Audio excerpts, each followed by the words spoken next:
Hello दोस्तों, कैसे हो आप लोग। मैं जोगेंद्र सिंह स्वागत करता हूं हमारे यूट्यूब चैनल एडुकेशन स्किल पे। आज की इस वीडियो में हम जो सीबीएसई क्लास 12 की जो बोर्ड के प्रैक्टिकल एग्जाम्स हैं उसके बारे में थोड़ी बात करते हैं। अब की बार जो बोर्ड के प्रैक्टिकल एग्जाम्स हैं उसमें थोड़ी सी चीजों का आपको ध्यान रखने की जरूरत है, क्योंकि जो पीछे आप करते आए हो उनमें थोड़ा सा बदलाव करने की जरूरत है। वो क्यों जरूरत है उसके बारे में बात करते हैं। दोस्तों, इस वीडियो को बनाने का पर्पस केवल ये है कि आप लोगों तक सही जानकारी दी जाए और आप लोगों को उस चीज के बारे में बताया जाए जिसके लिए सीबीएसई ऑलरेडी आप लोगों को बता चुकी है। ठीक है, वो क्या है और मैं आप लोगों से क्यों कह रहा हूं कि आप लोगों को अब की बार जो बोर्ड के प्रैक्टिकल एग्जाम्स हैं उनमें बहुत ज्यादा सावधानी बरतने की जरूरत है। उसमें केवल सावधानी बच्चे को ही नहीं बल्कि एक्सटर्नल एग्जामिनर को बरतने की भी जरूरत है, स्कूल को भी, और बच्चा तो ऑब्वियसली उसको तो जरूरत है ही। ठीक है, तो सबसे पहले हम बात कर लेते हैं स्कूल के बारे में। स्कूल वो है जो बोर्ड की प्रैक्टिकल एग्जाम्स को कंडक्ट कराता है, यानी उसकी स्कूल में पढ़ रहे बच्चों के लिए जो भी एक्सटर्नल एग्जामिनर आता है तो उसका सारा प्रिपरेशन वो करते हैं, अपनी लैब्स को असेंबल करते हैं और प्रैक्टिकल एग्जाम्स का अरेंजमेंट करते हैं। ठीक है, तो जो बैचेज होते हैं उसमें जो बच्चे होते हैं उनके साथ छेड़खानी ना करें। जो बच्चा जिस शेड्यूल में आता है, जिस क्राइटेरिया में आता है उसी में ही रखें।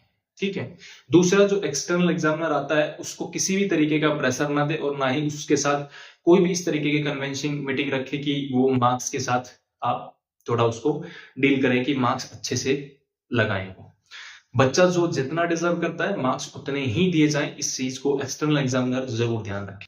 अब बात करते हैं एक्सटर्नल एग्जामिनर की, जो सबसे ज्यादा इंपॉर्टेंट रोल प्ले करता है उसके साथ ही साथ ऑब्जर्वर। ऑब्जर्वर का रोल ज्यादा इंपॉर्टेंट होता है अगर वो ऑब्जर्वर है तो वहां पे, क्योंकि प्रैक्टिकल एग्जाम्स में एक्सटर्नल एग्जामिनर जो भी चीजें, जो भी क्वेश्चंस उनसे पूछता है वाइवा के दौरान, वो सारे के सारे क्वेश्चंस का जो भी आंसर होता है उससे एक प्रॉपर फीडबैक तैयार किया जाता है और एक्सटर्नल एग्जामिनर उन सभी आंसर्स के, उनकी प्रैक्टिकल किस तरीके से कितनी अच्छी उन्होंने प्रिपेयर किए उसके हिसाब से ओवरऑल एक रिजल्ट निकालता है जिसमें उसके मार्क्स डिसाइड किए जाते हैं कि ये बच्चा ये मार्क्स डिजर्व करता है। ठीक है, लेकिन एक्सटर्नल एग्जामिनर्स के साथ कुछ ऐसे केसेस भी होते हैं कि टीचर्स जो उनके साथ होंगे या ऑब्जर्वर के साथ किसी की जान पहचान होगी, कोई बच्चा है वो अप्रोच लगाएगा कि मार्क्स अच्छे दिए जाएं, तो ये चीज ध्यान रखना, ऐसा मत करना अब की बार। ठीक है, ऐसे ही मैं बच्चों को इन्फॉर्म कर दूं कि बच्चों अपने एग्जाम हैं जो बोर्ड के प्रैक्टिकल एग्जाम्स हैं उनकी प्रिपरेशन अच्छे से करना, अपनी प्रैक्टिकल फाइल भी अच्छे से तैयार करना, क्योंकि अब की बार दिक्कतों में फंस सकते हो। क्योंकि मार्क्स अब की बार अच्छे से लगाना, जो बच्चा जितना डिजर्व करता है उतने ही मार्क्स दिए जाएंगे, ये चीज ध्यान रखना। ठीक है, ये सब चीजें मैं आपसे क्यों कह रहा हूँ कि आप इन सब चीजों को ध्यान रखना, एक्सटर्नल एग्जामिनर ध्यान रखिए, स्कूल भी ध्यान रखे। उसके पीछे का कारण ये है कि जो पिछली साल बोर्ड के प्रैक्टिकल एग्जाम्स कराए गए थे और जो थ्योरी एग्जाम्स हुए थे उन दोनों के मार्क्स को सीबीएसई के एआई टूल ने कंपेयर करने की कोशिश की थी, जिसमें उसने ये सारांश निकाला था कि जो बच्चों के एक्सटर्नल एग्जामिनर ने जो नंबर दिए हैं प्रैक्टिकल में वो नंबर्स और जो उसके थ्योरी में मार्क्स आ रहे हैं वो नंबर्स, तो उन दोनों की जो परफॉर्मेंस है वो मैच नहीं कर रही है, क्योंकि एक्सटर्नल एग्जामिनर ने नंबर दिए उसका 20 में से 18। ठीक है, अब उन्होंने 18 मार्क्स अगर 20 में से दिए हैं तो थ्योरी में भी उसी अकॉर्डिंग उस बच्चे की परफॉर्मेंस होनी चाहिए। ये ऑब्वियस सी बात है, क्योंकि बच्चा अगर वाइवा में अच्छा परफॉर्म कर रहा है तो थ्योरी में भी अच्छा परफॉर्म करेगा। ठीक है, लेकिन मोस्ट ऑफ केसेस में ये देखा गया है कि बच्चों ने वैसा परफॉर्मेंस नहीं दिया थ्योरी एग्जाम्स में जितने उनके प्रैक्टिकल में मार्क्स दिए गए थे। तो सीधा सीधा ये क्वेश्चन स्कूलों पे उठ गया है कि उन लोगों ने मार्क्स के साथ छेड़खानी की है, यानी जो बच्चा जितना डिजर्व करता था उतने मार्क्स उनको नहीं दिए गए, उनसे ज्यादा दिए गए।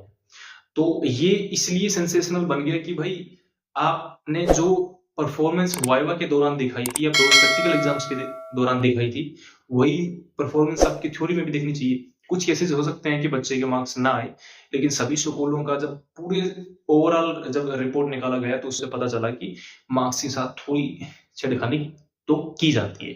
तो इसलिए मैंने सब लोगों को ये चीज बोली है कि स्कूल भी इस चीज का ध्यान रखें, बच्चों को कभी पता ही ना लग रहे थे कि जो बोर्ड के प्रैक्टिकल एग्जाम्स में जो एक्सटर्नल एग्जामिनर जो आ रहे हैं वो किसी भी स्कूल से आ रहे हैं, बच्चों को ये नहीं पता होना चाहिए, और कौन आ रहे हैं ये भी नहीं पता होना चाहिए। बस उनकी बोर्ड की प्रैक्टिकल एग्जाम्स किस दिन कंडक्ट कराई जाएगी ये उनको एडवांस में पता लग जाए तो ज्यादा बेहतर होता है, क्योंकि उनको प्रिपेयर भी करना होता है। ठीक है, तो इसलिए मैं सारी चीजें आप लोगों को पहले इन्फॉर्म कर देता हूँ। अब की बार ये सब चीजें मत करना।